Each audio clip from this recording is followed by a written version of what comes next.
Je crois que j'étais un grand fan de Zorro, donc je crois que j'ai dû faire des Zorro, je pense.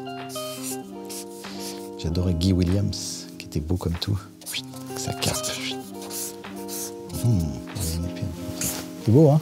Non, je me rappelle de ça parce que je pense que j'avais fait des dessins pour un parc d'attractions qui s'appelait en toute simplicité Chabaland. Comme j'aimais bien Zorro, il y avait une grande statue de Zorro à l'entrée du parc. Bah, j'avais pas de lunettes. Je crois que j'avais les cheveux plus raides. Et un petit décroché. J'avais un truc que je dois avoir toujours, un peu cette espèce de machin là, dont j'arrive pas à me débarrasser. J'avais un pull à col roulé, d'ailleurs. Je me souviens de ce pull à col roulé orange, bien en lycra, bien dégueulasse. Et puis je passais mon temps à dessiner, hein. Des petits Mickey, quoi. Voilà, je voulais être dessinateur de BD. J'ai clairement raté ma vocation.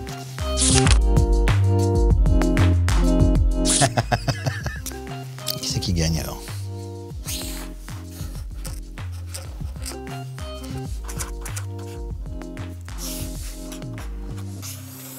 Je sais pas, je pense qu'ils se disent vraiment, je pense qu'ils se disent... Non, ils devraient dire carrément. J'aime bien les gens qui disent carrément. Ça veut rien dire carrément. Tu vas aller au cinéma? Carrément. C'est arbitré par... Ici, on voit vachement bien. Ah, quand j'étais plus jeune, alors attends, il y avait Pif, mais je sais même pas quel... Putain, comment il est Pif? Je me souviens même plus comment il est Pif. Ah, voilà, ouais, c'est ça. Ah, ouais. C'était vraiment Mickey en chien, en fait, hein, quand j'y pense. J'aimais bien. Dans Pif, d'ailleurs, il y avait un truc qui s'appelait M le magicien, je crois. Et c'était de Matiotti. Je crois que c'était un mec qui s'appelle Matiotti. Et c'était des dessins hyper naïfs. Genre... Alors, c'est pas ça, mais des trucs un peu carrés, comme ça. Très, très naïfs. Non, mais j'aimais bien Gaston, quoi.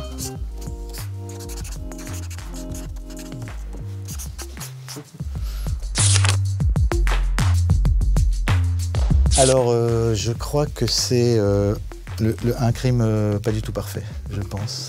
J'aime beaucoup ce perso, je sais plus comment il était, mais... Il tue quelqu'un, bon bref, c'est un crime pas du tout parfait, donc bien évidemment. Où il tue une vieille dame, en mettant des indices partout, etc. Voilà, il compose le numéro de téléphone de la police en même temps, enfin je sais plus quoi, et il arrive. Et ce qui nous faisait beaucoup rire, c'était non, j'étais au cinéma. Je sais pas pourquoi ça nous faisait énormément rire, cette chute. Non, j'étais au cinéma, en le jouant mal. Non, c'est pas moi, j'ai un alibi, j'étais au cinéma. Parfois c'était un titre, hein, c'était La guerre des nés. On disait tiens, la guerre des nés, ce serait marrant qu'il y ait des nés qui attaquent la Terre. Voilà, à partir de là, il partait écrire des trucs. Et parfois c'était juste simplement, avez-vous déjà vu une poule très très riche? Et c'était juste une poule qui se promenait dans son château immense. Et ce qui nous faisait marrer, c'était que t'attends une chute, en fait, il n'y a aucune chute, c'est tout. C'est une poule très riche, quoi, en fait. Donc elle est dans son château et il n'y a rien, il ne se passe rien, juste elle fait...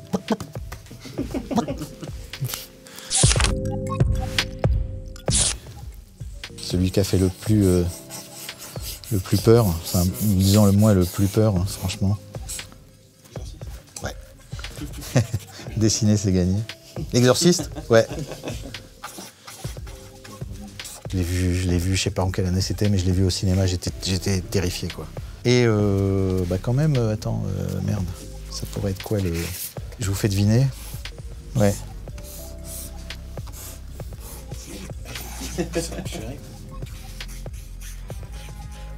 Cette espèce d'entité dégueulasse qui est dans une cave, là, planquée, enfin... voilà.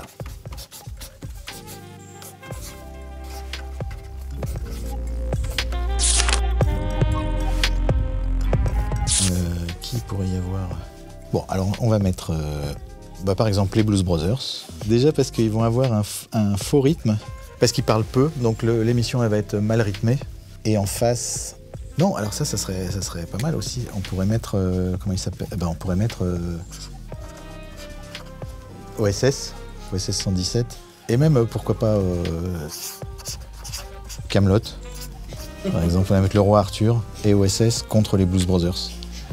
Par exemple. une question posée à OSS et OSS qui réfléchit. Et on sait que vraiment le truc n'arrive pas au cerveau.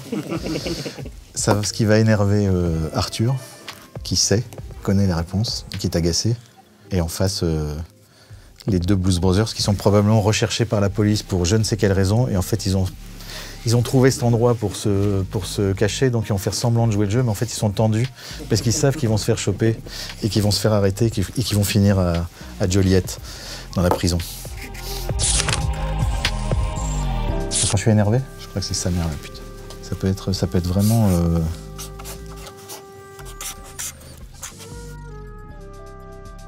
Ça peut être pour rien, alors que c'est hyper violent comme phrase. Et j'aime pas d'ailleurs, parce que de temps en temps, je me rends pas compte avec qui je suis, et je me rends compte que c'est hyper vulgaire et complètement déplacé, pas du tout... Enfin, on dit pas ça, quoi. Non, mais il y en a un qu'on n'a jamais tourné, justement, parce qu'on n'a jamais réussi à aller au bout. Je ne sais même plus quel sketch, mais c'est un sketch où Bruno... Enfin, en tout cas, il y en a plusieurs, mais où Bruno Carrette et moi, on est habillés en russe. Il me dit Yuri, et je lui dis Boris. Et on n'est jamais allé plus loin que ça, parce qu'à chaque fois, on pleurait de rire, mais je n'ai aucune idée de pourquoi. Yuri, Boris. C'est énervant, en fait, parce que tu t'es fait chier à écrire un truc et donc tu veux le réussir. Donc c'est des bons souvenirs, évidemment, a posteriori, mais sur le coup, en fait, t'es pas du tout content. T'es en train de dire, putain, on s'est fait chier à écrire ce truc, on est en train de le niquer, en fait. Donc c'est hyper désagréable. Il y a plein de moments comme ça où après coup, c'était drôle, parce que finalement, tu dis, bon, de toute façon, c'est foutu, on est planté. Dans Didier, moi, il y a une scène que je voulais faire en plan séquence, que j'ai été obligé de découper, parce qu'avec Jean-Pierre, on n'est jamais arrivé au bout. Et ça m'énerve, c'est une scène de chiottes, où il m'explique comment chier aux toilettes. Parce qu'il me dit, tu peux pas faire ça n'importe où. Et chaque fois qu'il me disait, tu vois, tu te mets dedans, pardon, tu sors ton petit berlingot, à chaque fois qu'il me disait... Tu sors ton petit berlingot, là, et tu pisses là, où il y a de l'eau. Tu sors ton petit berlingot, c'était pas possible. Et j'étais censé, évidemment, jouer le chien qui écoute rien, comme d'habitude, tu sais, et il me faisait Didier, tu vois. Et c'était pas possible, Parce que plus je devais être sérieux, et lui, il devait être agacé, et moi, je devais être inattentif. Et je lui dis, c'est bien si on le fait en un plan, parce qu'il n'y a pas besoin, on était dans des chiottes tout petits, est-ce que je vais découper cette scène? On se le fait en une fois, on est sur eux, et on comprend qu'ils regardent les chiottes, on n'a pas besoin de voir les chiottes, on s'en fout de ce plan de coupe. Et donc là, c'est une scène avec 4 mots de dialogue, il y a genre 7 plans dans cette scène, qui servent à rien. Mais c'était pour... Puis en plus, après, c'est nerveux. Et pourtant, moi, je tiens bien, je suis pas... J'aime pas les fous rires, donc j'ai tendance à bien tenir, et Jean-Pierre, il tient super bien aussi. Mais là, c'était... Non, là, c'était catastrophique, quoi. Ah Obélix. Obélix, et puis la composition que fait Depardieu, quoi. Il est tellement mignon, cet Obélix, quoi. C'est la poésie, moi, et l'intelligence émotionnelle, et évidemment dans la BD, parce que le personnage, il est incroyablement mignon, intelligent, poétique, et ce qu'en fait Depardieu, quoi. Je trouve qu'il a il adore ce personnage, donc il le connaît par cœur. Il a fait plein de trucs, évidemment, qui lui appartiennent encore une fois, où tout le crédit lui revient. C'était écrit comme ça, mais bon, franchement, la ligne, elle est pas dingue, sauf que quand il l'a dit, ça devient mythique. Lui qui se promène dans Astérix et Obélix Mission Cléopâtre, dans le petit marché au Sphinx, et qui a plein de petits sculpteurs de Sphinx, et qui passe devant en disant non, j'en fais ça aussi. Enfin, je sais pas comment il le dit, c'est impossible à faire, c'est nul comment je le fais. Moi aussi, je pourrais faire des petits menhirs souvenirs comme ça.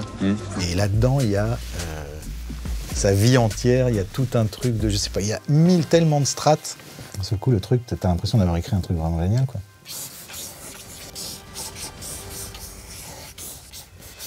Faut toujours finir un peu...